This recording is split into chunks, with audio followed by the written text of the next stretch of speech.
네, 안녕하십니까. 이관영입니다. 건축법 제32회를 시작하도록 하겠습니다.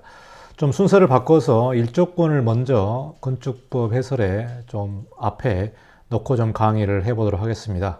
사실 일조권은 우리가 현장에서 업무를 진행하다 보면은 상당히 좀 민감한 문제가 아닐 수 없습니다. 왜 그러냐면은 일조권은 해당 부지와 주변 부지들 간의 어떤 관계이기 때문에 한쪽에서 잘못을 하게 되면은 한쪽에 피해가 가는 그러한 상황입니다. 그래서 일조권 분쟁에 관련된 내용도 상당히 많습니다. 이 부분은 이제 건축사 업무를 하고 있는 건축사분들도 사실 일조권 부분에 대해서는 좀 민감하게 우리가 현장에서 고민을 하고 있다. 그렇게 보시면 될 것 같고요.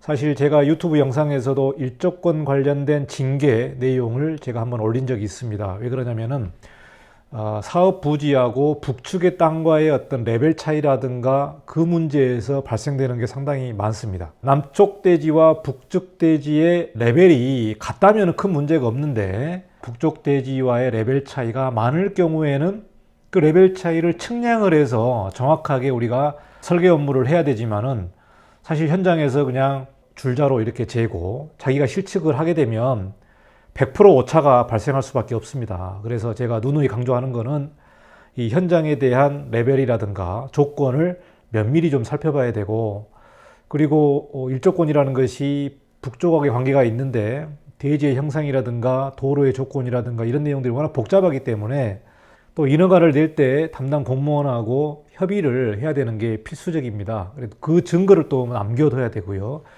이래서 나중에 이 일조권의 문제에 대해서 여러분이 좀 자유롭게 피해 가려면은 업무를 시작할 때 제대로 보고 업무를 해야 된다라고 좀 말씀을 드리고 싶습니다. 그래서 오늘은 일조권에 대해서 궁금하신 분들은 이 영상을 보시고 일조권이 이러한 원리로 산정을 하는구나 라는 것을 여러분이 좀 알 수 있을 것 같습니다. 또 학문적인 그러한 강의이기 때문에 여러분이 이거를 두고두고 보시면서 살펴보시면 좋을 것 같습니다. 자, 이제 본격적으로 일조권에 대해서 강의를 시작하도록 하겠습니다. 자, 일조권 높이 제한에 관련된 우리가 건축법 시행령을 공부해 보도록 하겠습니다. 자, 일조권 사선 제한의 사례 내용을 보시면은 대부분의 건축물들이 이렇게 9m까지 올라가다가 이렇게 안으로 들어가서 꺾여지는 이런 내용들을 좀 볼 수가 있고, 어떤 건축물들은 9m까지 이렇게 올라가다가 이렇게 사선을 받아서 올라가는 건축물들이 있습니다. 자, 일조권에 대한 내용은 기본적인 원리가 뭡니까? 주거 지역에서만 해당되는 겁니다. 주거 지역. 여러분이 혼동하시면 안 됩니다. 국토개혁법에서 나오는 주거지역과 여러 가지 용도 지역이 있는데 이 일조권은 주거지역만 해당이 된다. 그래서 우리가 건축물을 설계를 할 때 보면은 이 건축법이 건축의 형태를 다 정해 놓는 경우가 많다는 겁니다. 건축법이 건축의 형태를 정해 놓는다. 이렇게 설계하고 싶어서 설계하는 게 아니고, 이렇게 설계하고 싶어서 설계하는 게 아니고, 이 일조권이라는 이 건축법을 적용받다 보면 건축할 수 있는 기본 볼륨이 얼추 정해져 버린다는 겁니다. 자, 다음 사례 한번 보실까요? 다음 사례도 똑같습니다. 다음 사례도 9m까지는 1.5m를 이격을 했다가 다시 4층부터는 이렇게 올라가게 되는 거죠. 여기서 우리가 볼 수 있는 게 이 9m라는 부분입니다. 9m. 9m를 일조권을 완화를 받다 보니까 통상적으로 9m의 3개 층을 우리가 넣는다는 것이죠. 보면은 1층, 2층, 3층. 여기도 보시면 우측 건물 같은 경우도 1층, 2층, 3층 이렇게 되어 있습니다. 자, 이 우측에 대한 건물들을 보시면은요, 일조권 사선이 이 라인이라는 걸 볼 수가 있겠죠. 여기 경사 라인이 있기 때문에. 그러나 우리가 디자인을 하면은 이렇게 디자인적인 요소 때문에 직선으로 건물을 설계할 수가 있다는 얘기죠. 이럴 경우에는 우리가 설계하는 사람이 이 일조권 범위 내에서 건축의 형태를 만든다. 즉 건물의 사선 라인이 이렇게 되어 있으면 직선으로 하고 싶으면 이 사선을 벗어나면 안 되니까 이렇게 직선으로 간다는 얘기입니다. 이렇게 직선으로 간다. 이게 이제 일조권에 대한 사례가 될 것 같습니다. 자, 그러면 본격적으로 한번 우리가 법을 한번 보겠습니다. 건축법 시행령 86조에 1조 등의 확보를 위한 건축물의 높이 제한이 나와 있습니다. 전용 주거지역이나 일반 주거지역에서 여기 보면은 나오잖아요. 전용 주거지역이나 일반 주거지역. 그러니까 우리가 준주거지역은 1조권을 적용을 안 받습니다. 이게 예전에 준주거지역이 1조권에 속하느냐 안 속하느냐 가지고 말이 많았는데 하도 말이 많다 보니까 이제 법령 정비가 되면서 시행령에 아예 나와 있습니다. 전용 주거지역이나 일반 주거지역에서 건축물을 건축하는 경우에는 이제 건축법 61조에 나와 있는 1조권에 관련된 내용인데 건축물의 각 부분을 정북 방향으로 인접대지 경계선으로부터 다음 각 호의 범위에 따라서 건축 조례로 정하는 거리 이상을 건축하여야 한다라는 내용이 나와 있습니다. 그러니까 우리가 평면을 보면은 이렇게 두 개의 땅이 있는 경우가 있고요. 이쪽이 정북 방향입니다. 정북 방향. 그러니까 정북 방향으로의 인접대지 경계선으로부터 101번지와 102번지가 있다면 정북 방향으로의 인접대지 경계선으로부터 여기가 기준이 되겠죠. 인접대지 경계선으로부터 다음 각 호의 범위에서 건축 조례로 이 범위 이하로 건축 조례로 정하는 거리를 이격해야 된다고 나와 있죠. 그래서 여기 보면은 높이 9m 이하인 부분은 인접대지 경계선으로부터 1.5m 이상을 이격을 해라 이렇게 나와 있죠. 그러니까 정북 방향으로부터 1.5m를 이격을 하는데 9m 이하까지 건축물의 9m 이하까지는 1.5m 이상을 이격을 해야 된다. 그러니까 우리가 최소한 1.5m를 떼야 된다는 얘기입니다. 대부분의 지자체 조례도 다 이렇게 1.5m로 대부분이 이렇게 되어 있고요.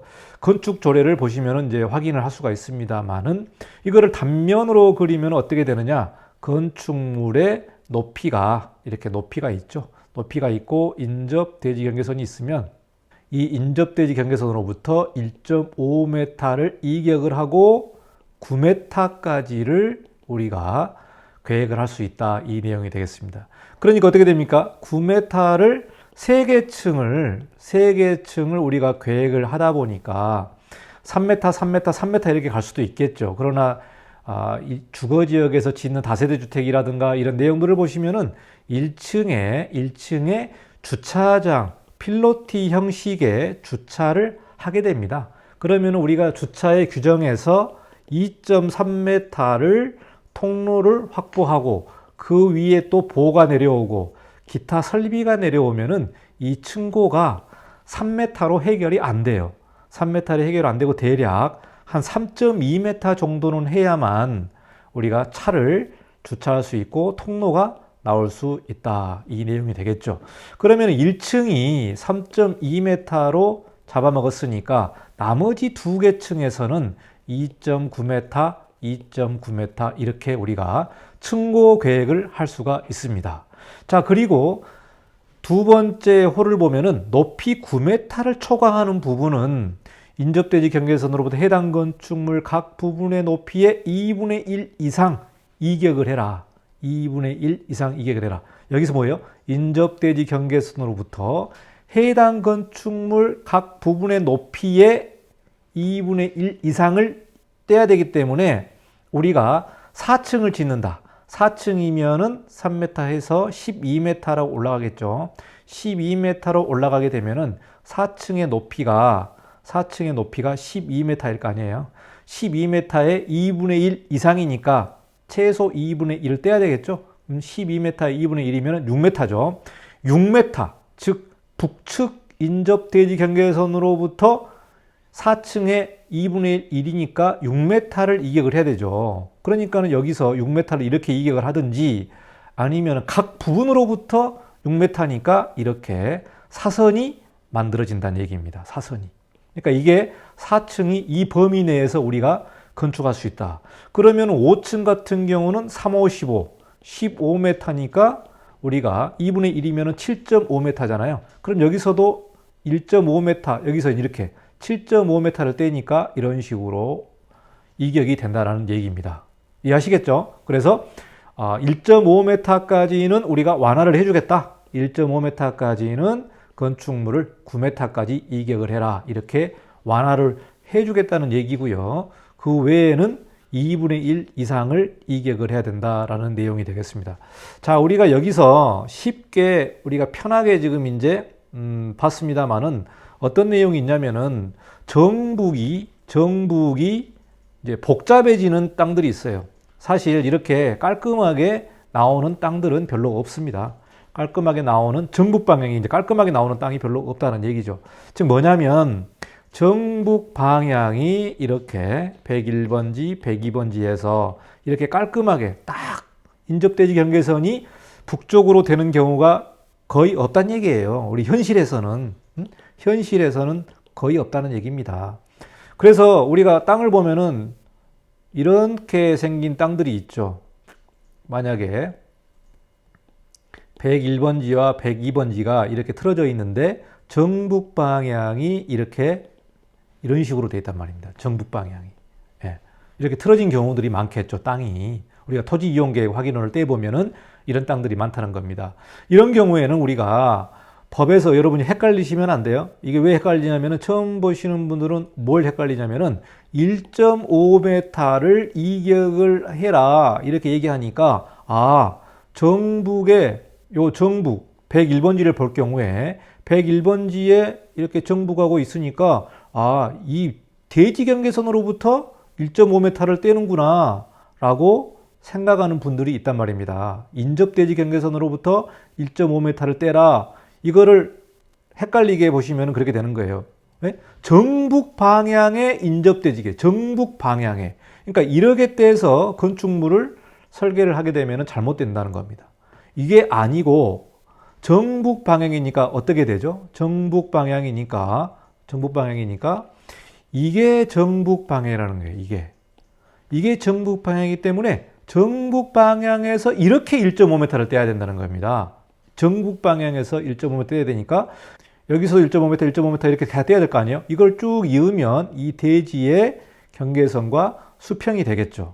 이쪽도 마찬가지예요. 여기가 만약에 103번지였다. 이게 101번지고. 그러면은 이쪽하고도 또 일조권을 또 해당이 되기 때문에 북쪽과 면한 땅하고는 다 일조권 해당이 되는 거예요. 그래서 여기서도 1.5m, 여기 중간에서도 1.5m 이렇게 뗀다면 여기도 이렇게 수평이 되는 거죠.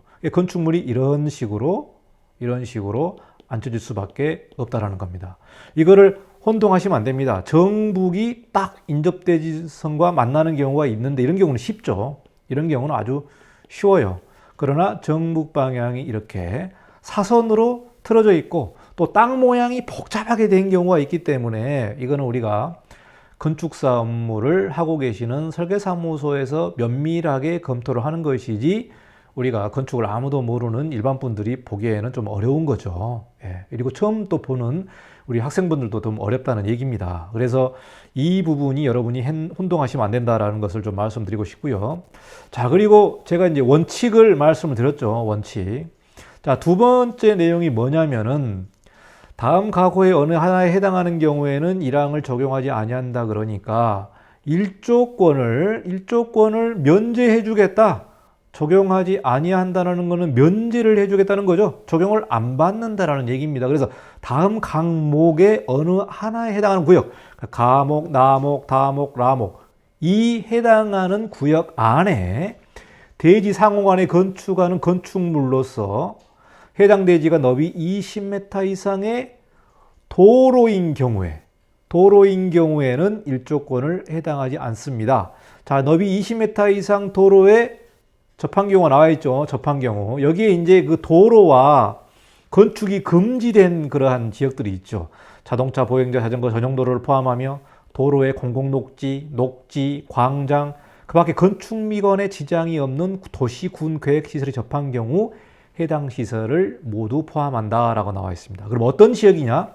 자, 국토계획법에서 말하는 지구단위 계획구역, 그리고 똑같은 국토계획법에서 말하는 경관지구. 예전에 지금 우리가 미관지구라는 게 국토계획법에 있었는데 이게 폐지가 됐습니다. 미관지구가 폐지가 됐죠. 그러니까 서울시 같은 경우는 예전에 미관지구가 있었습니다만은 미관지구에서 건축선 후퇴 3m를 하게끔 지금 조례로 나와 있잖아요. 서울시 같은 경우가. 그래서 이제 미관지구가 없어지면서 그냥 건축선 후퇴 이렇게 나와 있는 땅들이 많습니다. 서울시 같은 경우는. 그래서 지구단위계획구역, 그 다음에 경관지구, 그 다음에 경관법에 따른 중점경관관리구역, 그리고 건축법에 따른 특별가로구역, 그리고 라목이 중요합니다. 라목. 라목에 뭐라고 나와 있냐면 도시미관 형성을 위하여 허가권자가 지정 공고하는 구역입니다. 허가권자가 지정 공고하는 구역. 허가권자는 뭐죠? 시장, 군수, 서울시 같은 경우는 구청장. 예, 이게 허가권자죠. 예, 광역시장도 있고 이 부분이 허가권자이기 때문에 지구단위계획구역, 경관지구, 그 다음에 중점경관관리구역, 특별가로구역이 아닌 지역에서는 허가권자가 별도로 지정 공고하는 구역에 들어가야만 일조권을 면제를 받는다는 얘기입니다. 일조권의 면제를 받는다. 자, 그러면은 우리가 여기서 대지 상호간에 건축하는 건축물로서 해당 대지가 20m 이상의 도로, 이게 무슨 내용이냐, 이 무슨 내용이냐를 제가 한번 좀 살펴보도록 하겠습니다. 자, 이 내용이 무슨 내용이냐 한번 좀 잘 보시면은 아주 중요한 내용입니다. 이게 우리가 설계를 함에 있어서 매우 중요한 내용이기 때문에 잘 보시기 바랍니다. 자, 해당되는 지역이 이 지역에 들어가요. 이 지역에 들어가는데 건축 대지가 이렇게 있죠. 101번지, 102번지, 103번지, 그리고 앞에 도로가 해당 대지가 너비 20m 이상의 도로에 접한 경우죠. 도로에 접한 경우예요. 자, 우리가 북쪽에 일조권이 이렇게 돼 있다. 북쪽이 이렇게 약간 45도로 틀어져 있는 경우가 있죠. 틀어져 있는 경우가 있다. 그러면은 20m 이상의 요 해당되는 항목이 아니면은 일조권을 어떻게 받느냐? 이렇게 받겠죠. 이런 식으로. 북쪽으로부터 이렇게 받겠죠. 여기서 1.5m를 떼고 건축물이 이렇게 되고 4층은 6m를 떼서 이렇게 되겠죠. 똑같습니다. 여기도. 요 부분은 일조권을 받는 구역이 도로와 만나는 구역과 인접대지와 만나는 구역으로 두 개로 나눠지겠죠. 그래서 이 땅을 보시면은 요 반은 도로와 관계가 있고 이 반은 옆집의 대지와 관계가 있기 때문에 이렇게 나온다는 겁니다. 그러니까 엄밀히 얘기하면은 1.5m를 떼고 이렇게 되지만 20m 이상 도로에서는 뗄 필요가 없죠. 뗄 필요가 없어요. 그러니까 이렇게 3층이 나올 수가 있겠죠. 3층이. 그럼 4층은 어떻게 나오냐? 4층은 6m를 떼야 되니까 한 이 정도로 뭐 들어간다 치죠. 6m. 6m를 들어가게 되면은 4층은 이렇게 되겠죠. 4층은 이렇게. 5층도 이렇게. 여기 이 구역은 거의 일조권을 안 받는다는 얘기죠. 도로기 때문에. 왜? 도로기 때문에. 그러나 대지 상호간의 건축물이기 때문에 이 지금 101번, 102번, 103번, 104번은 다 20m 이상 도로를 접하고 있어요.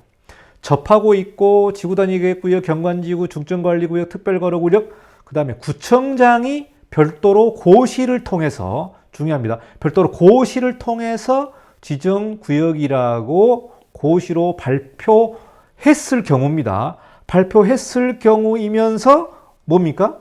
주거지역이겠죠. 주거지역. 2종 일반 주거지역, 3종 일반 주거지역, 그 다음에 전용 주거지역. 이 주거지역에 한해서만 해당되는 거예요. 대원칙이. 자, 이런 경우에는 어떻게 되느냐? 대지 상호간이니까 이렇게 상호간에 면제를 해주겠다는 거예요. 일조권 적용을 안 받겠다. 그 내용이 이 항목이 되겠습니다. 그러니까 여기서 다시 한번 더 요약을 해서 보여드리면은 이렇게 땅이 있죠. 서울시 같은 경우는 3종 일반 주거지역도 굉장히 많습니다. 대부분이 서울시 같은 경우는 이 3종 일반 주거지역이 대부분이 20m 이상의 도로에 접해 있는 경우가 많아요. 근데 일조권을 이렇게 이제 북쪽이 받으니까 일조권 받는 구역이 A 구역과 B 구역이 있죠. 그래서 여기도 이렇게 딱 이렇게 받기 때문에 건물이 어떻게 돼요? 건물이 처음 제가 보여준 그 이미지처럼 이렇게 사선으로 돼 있지 않습니까? 그거를 이제 미관상 너무나 안 좋기 때문에 여기도 일조권을 안 받겠다는 얘기예요. 그러니까 이게 다 면제가 되는 거 아니에요. 이 상호 간의 면제라는 얘기입니다. 이 건축물이 여기서 어떻게 돼요? 일조권을 안 받고 똑바로 올라갈 수가 있다. 대지 안의 공지, 건축선의 그 규정만 받고 똑바로 올라갈 수 있다. 서울시 같은 경우는 대부분 이런 땅들은 3m의 건축선 후퇴 구역이 상당히 많다. 3m를 2격을 하고 똑바로 올라가는 경우가 있습니다. 이건 어떻게 됩니까? 여기서 법 문구가 매우 중요한 거예요. 법 문구가. 뭐가 중요하냐면은 접한 경우입니다. 접한 경우. 대지 상호 간에 20m 이상 도로에 접해 있기 때문에 이거를 인정을 받으려면은 이 대지가 다 20m 이상에 접해 있어야 돼요. 접해 있어야 된다. 한 대지가 접하고 있지 않으면은 그거는 예외 조항으로 이제 넘어가 버리기 때문에 이 문구를 잘 우리가 확인을 하셔야 될 것 같습니다.